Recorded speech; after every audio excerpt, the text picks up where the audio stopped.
Have you ever wondered what separates an ordinary businessman from an extraordinary one?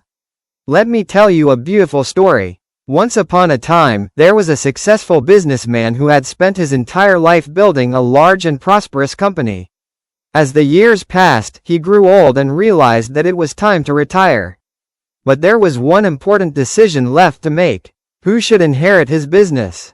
He had two sons. Both were intelligent, hardworking, and eager to prove themselves.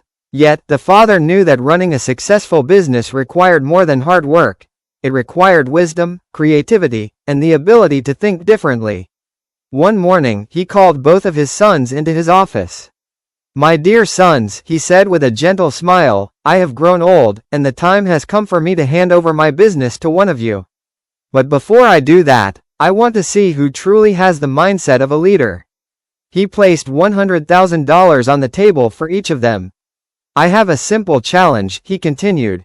"Take this money and fill our large stockroom completely. Whoever completes this task in the best way will inherit my business."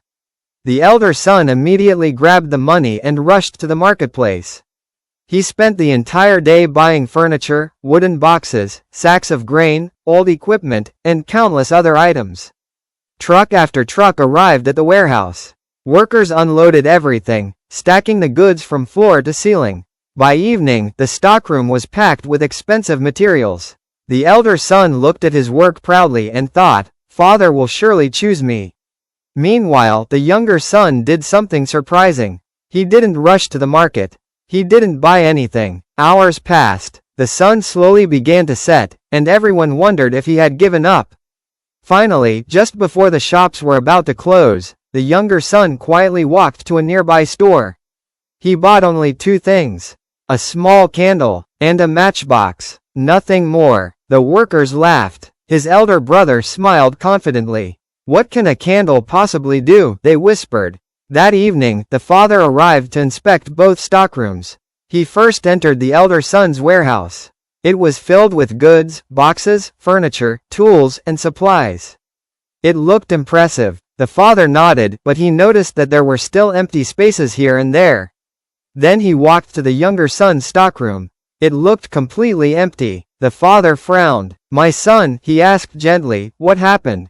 Did you misunderstand my challenge?" Without saying a word, the younger son walked to the center of the room. He placed the candle on the floor. He struck a match. The candle began to glow. Within moments, its light spread throughout the entire stockroom. Every wall, every corner, every inch of the room was filled with light. There wasn't a single space left untouched. The father stood silently, his eyes shining with pride. Then he smiled. "My son," he said, "today you have shown me the true meaning of business."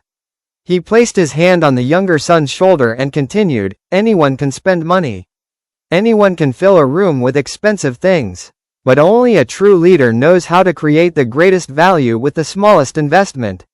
He turned to both of his sons and said, "A successful business grows through innovation, creativity, and smart thinking, not simply by spending more money." That very day, the father handed over his entire business to the younger son. Because he had discovered that the greatest asset in business is not money. It is the power of an innovative mind. Moral of the story: hard work can fill a room with things, but wisdom can fill it with possibilities. Think differently, My sons, and I am success old. will It is follow. time to hand over my business. But first, a test. Take this money. Fill our stockroom completely. The best will inherit. My son, what have you done? You have taught me. My son, today you have taught me an important lesson. Business is not about spending the most money. It is about creating the great intelligence is the one who can tie your business to you.